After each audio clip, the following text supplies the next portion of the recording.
आज का टॉपिक वही जो लास्ट हम बात कर रहे थे, गम और सैडनेस। ये पूरी एक सीरीज़ है पॉजिटिव इमोशंस, तो इसमें गम की बात भी हम कर रहे थे। तो मैंने आपको बताया था कि 3 टाइप्स ऑफ सैडनेस, उनको हम डिस्कस करते हैं इंशाल्लाह। नंबर 1, एक ऐसा गम जो आप खुद अपने ऊपर ले आते हैं because of your decisions, because of Allah की नाफरमानी और बिकॉज ऑफ हराम काम में। और ये गम पॉजिटिव है, क्योंकि अगर ये गम भी नहीं आपको हो रहा तो इसका मतलब दिल मुर्दा हो चुका है।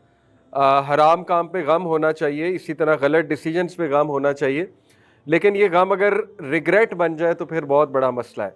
Sadness brought upon by others, दूसरे जो गम दें, और वो उसमें क्या है, दूसरों के ताने, दूसरों की सख्त बातें, ठीक है, और दूसरों की तरफ से कोई साजिश में भी, जैसे रसूलों को दुख दिया गया, गम दिया गया, बहुत सताया गया, रसूलों को बहुत सताया गया, ये वाला गम।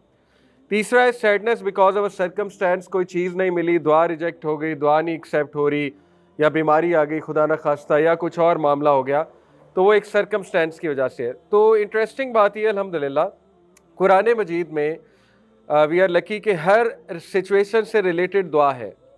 रब्बिन सुरनी अलल कौमिल मुफसिदीन, ये हज़रत नूह अलैहिस्सलाम, हज़रत मूसा की गालबन दुआ है, और ये है कि किसी कोई आपको नुकसान पहुँचाए उसके हवाले से दुआ कि अल्लाह मुझे जो मुफसिदीन है, जो करप्टिंग पीपल है, उनकी तरफ से नुकसान ना हो और मेरी मदद फरमा। इसी तरह मैंने बताया था अल्लाहुम्मा इन्ना नजअलुका फी नुहुरिहिम व नऊज़ु बिका मिन शुरूरिहिम, ये भी एक दुआ है। इस तरह ये जो हज़रत अय्यूब अलैहिस्सलाम की दुआ है, रब्बहु अन्नी मस्सनी शैतानु बिनुस्बिन व अज़ाब, कि अल्लाह शैतान ने मुझे हार्डशिप में मुब्तला किया हुआ है, टॉर्मेंट में मुब्तला किया हुआ है। तो ये भी दुआ देखे किसी के हवाले से कि शैतान जब बहुत ज़्यादा इंसान को टॉर्मेंट करे। इसी तरह अन्नी मसनी ज़ुर्र व अंता अरहमुर राहिमीन, ये एक सर्कमस्टेंस के हवाले से है, गम बिकॉज ऑफ अ सर्कमस्टेंस। रब्बी इन्नी ज़लमतु नफ्सी फ़ग़फ़िरली, मैंने आपको बताया था हर दुआ के पीछे एक इमोशन है। इस दुआ के पीछे सैडनेस, एंगर, रिग्रेट और फियर, ये 4 इमोशंस हैं मूसा अलैहिस्सलाम के इस दुआ के पीछे, ठीक है। तो कई बार ऐसी सिचुएशन ज़िंदगी में आती हैं जब हमें रिग्रेट भी होता है क्योंकि कसूर हमारा होता है, या कोई सिली मिस्टेक हो गई होती है, और हमें गुस्सा भी होता है उस सिली मिस्टेक का, ठीक है, लेकिन हमें दुख भी बहुत ज़्यादा होता है ये हुई क्यों, और हमें जो है वो फियर भी होता है कि अब इसका आउटकम बहुत नेगेटिव आएगा। तो ये सारे जज्बात मूसा अलैहिस्सलाम के थे जब उन्होंने दुआ पढ़ी। क्यों? क्योंकि उनसे एक बंदा मारा गया था गलती से। तो फिर उन्होंने अल्लाह से दुआ की, रब्बी इन्नी ज़लमतु नफ्सी फ़ग़फ़िरली, क्या है मेरे रब, मैंने जुल्म कर लिया अपने नफ्स से, तो मुझे माफ़ फरमा। फिर हमने ये कुरान से देखा था कि कुरान ने गम की मुख्तलिफ़ कैफियत बताई हैं, जैसे अल-गम, हुज़्न, इसी तरह अल-वैल, इसी तरह अल-असफ़ या असिफ़ा, इसी तरह अल-बअस, और इसी तरह अल-असा। ये मैंने आपको एक्सप्लेन की थी लास्ट क्लास में, ठीक है। यानी कि अल-गम जो है ये कहते हैं गमाम से निकला ना, बादलों से। गम एक ऐसी कैफियत है, एक ऐसा गम है, उर्दू में अगर गम की बात करें, ये एक ऐसा गम है, एक ऐसी सैडनेस है कि जब ऊपर काले बादल छाए हों और इंसान को लगे कि डूम और ग्लूमी फीलिंग है। इसी तरह हुज़न जो है ये एक ऐसी डिप्रेशन को, एक ऐसे गम को कहते हैं जो एक एक्सीडेंट या इंसिडेंट के बाद आता है, जैसे याकूब अलैहिस्सलाम को था। अल-वैल कहते हैं एक ऐसी कैफियत को गम की कि इंसान अपने आप को बदबख्त समझे और अपने आप को डूम्ड समझे कि मैं तबाह हूँ बस अब। और इसी तरह अल-असिफ़ जो है ये एक ऐसे गम को कहते हैं जिसमें गुस्सा भी शामिल हो जाए, जैसे मूसा अलैहिस्सलाम इस कैफियत से गुजरे। अल-बास जो है ये एक ऐसे गम को कहते हैं जो इंसान के अंदर सराहत कर जाए और उसे मारने लगे, अंदर ही अंदर से खाने लगे उसे, ये वाला गम है। जैसे याकूब अलैहिस्सलाम ने कहा था, क़ाला इन्नमा अश्कु बस्सी व हुज़्नी इलल्लाह, बस और हुज़्न वो दोनों कैफियत से गुजर रहे थे, ठीक है। जो याकूब अलैहिस्सलाम है, बस से भी गुजर रहे थे, हुज़्न से भी गुजर रहे थे। इसी तरह अल-असा एक ऐसे गम और रिग्रेट को कहते हैं ओवर एन अपॉर्चुनिटी लॉस्ट, कि कोई अपॉर्चुनिटी आई उससे फ़ायदा नहीं उठाया, वो अपॉर्चुनिटी चली गई, तो उस अपॉर्चुनिटी पर गम करना। तो कुरान मजीद ने देखें इंसानी इमोशंस को बहुत वाज़ेह किया है अल्हम्दुलिल्लाह। इससे साबित होता है कि Quran is a book about you, Quran आपके बारे में किताब है, क्योंकि कुरान अल्लाह रब्बुल आलमीन का कलाम है और अल्लाह आपको जानता है, तो अल्लाह ताला आपके इमोशंस को भी जानता है, और इसी तरह अल्लाह ताला जो है वो आपके इमोशंस कैसे ठीक होंगे ये भी जानता है। सलूशन, ये आज हम बात करेंगे खुसूसन कि कुरान और हदीस की रोशनी में गम से डील करने का सलूशन मोटा मोटा। Number 1, changing our perspective, that is from the Quran. देखिए, कुरानिक जो स्टोरीज़ हैं उन पे तदब्बुर और तफक्कुर बहुत ज़रूरी है।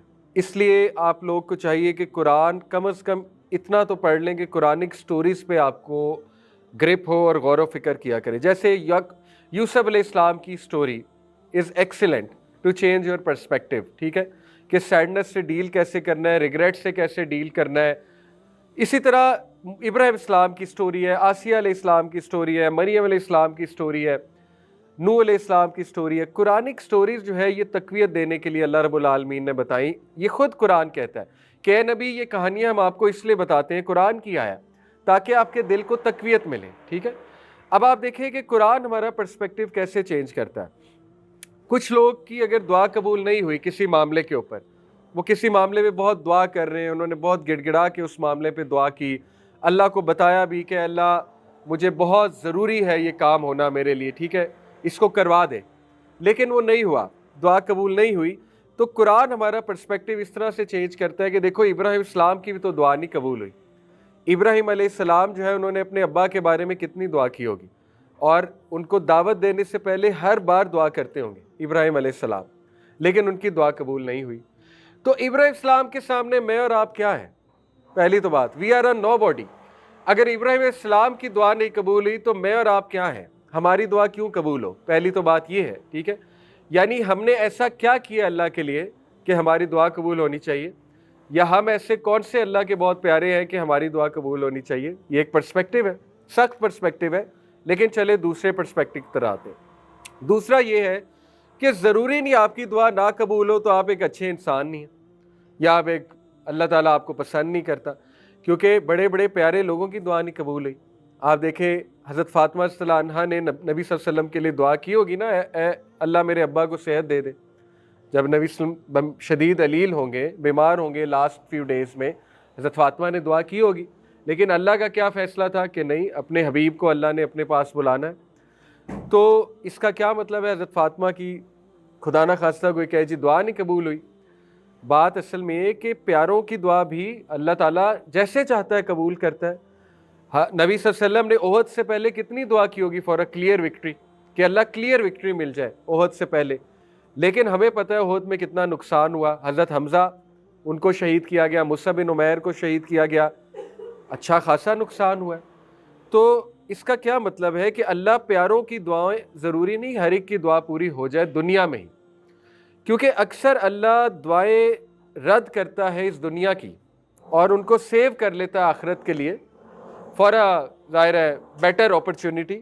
दूसरा, अल्लाह जब आपकी दुनिया में कोई दुआ कबूल ना करे, एविडेंटली, वैसे तो दुआ हमें पता है कबूल होती है, आखिरत के लिए सेव हो जाएगी, लेकिन लेट्स से कि दुनिया में नहीं हुई कबूल, तो ये अल्लाह का तरीका है आपकी आखिरत के साथ एफिलिएशन बनाने का।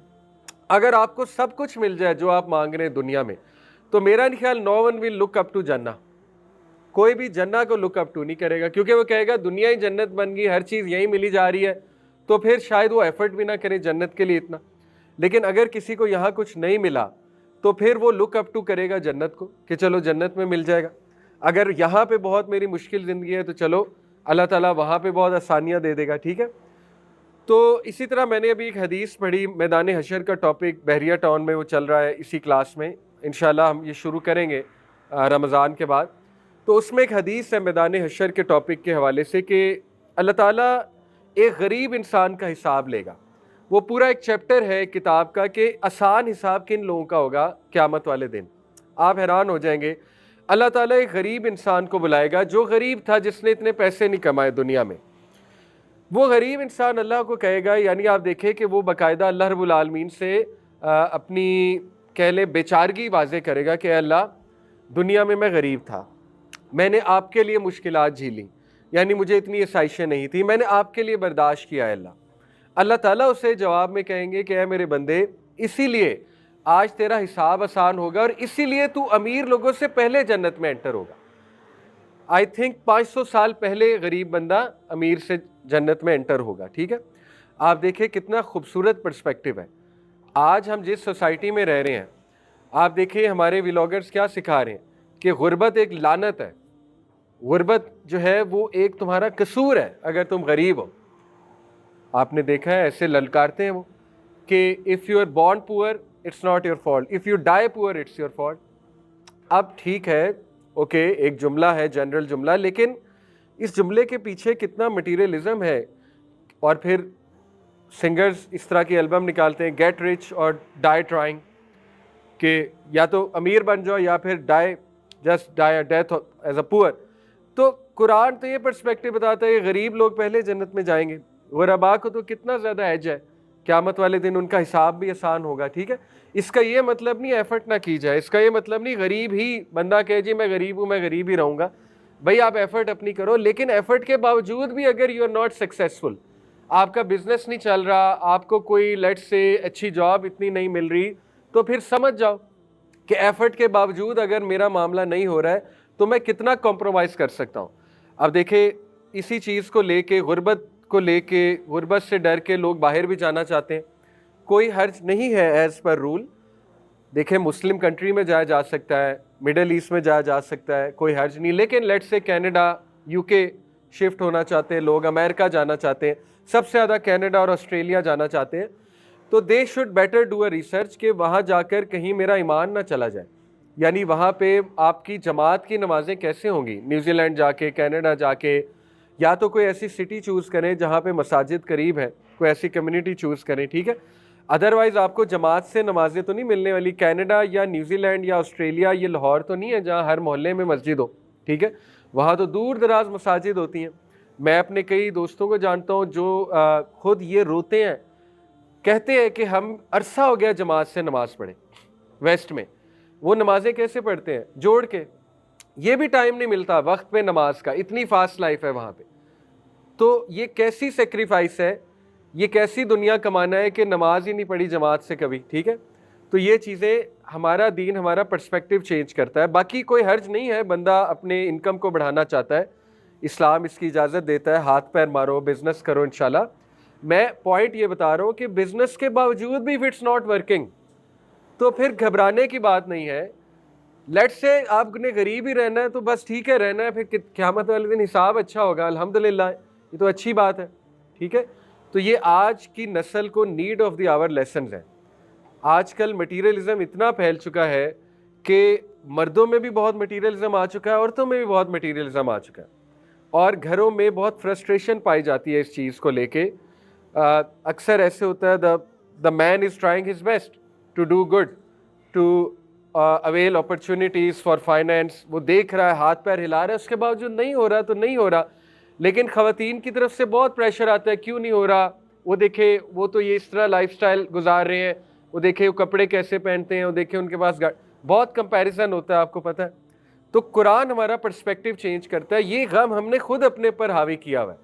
کیسے, آپ دیکھیں کہ ہم نے جو ہے وہ وانٹ کو نیڈز بنا لیا, کہ جو چیزیں چاہیے ہیں ان کو ضروریات بنا لیا. ٹھیک ہے, یعنی خواہشات کو ضروریات بنا لیا, تو اس وجہ سے سیڈنس اور ڈپریشن ہمیں زیادہ ہوتی ہے. دیکھیں ضروری نہیں ہے کہ آپ ایک خاص برانڈ کے کپڑے پہنیں, دس از جسٹ اے وش, اگر پوری ہو جاتی ہے پوری ہوتی ہے, نہیں ہوتی تو یہ کوئی ضروریات میں سے نہیں ہے. تو قرآن ہمارا پرسپیکٹیو چینج کرتا ہے کہ دیکھو آپ جو ہے وہ ضروریات پر فوکس کرو کہ ضروری کیا ہے زندہ رہنے کے لیے, اور بس اتنا آپ گزر بسر کرو انشاءاللہ تعالی. تو یہ پہلا سلوشن ہے, changing our perspective from the Quran.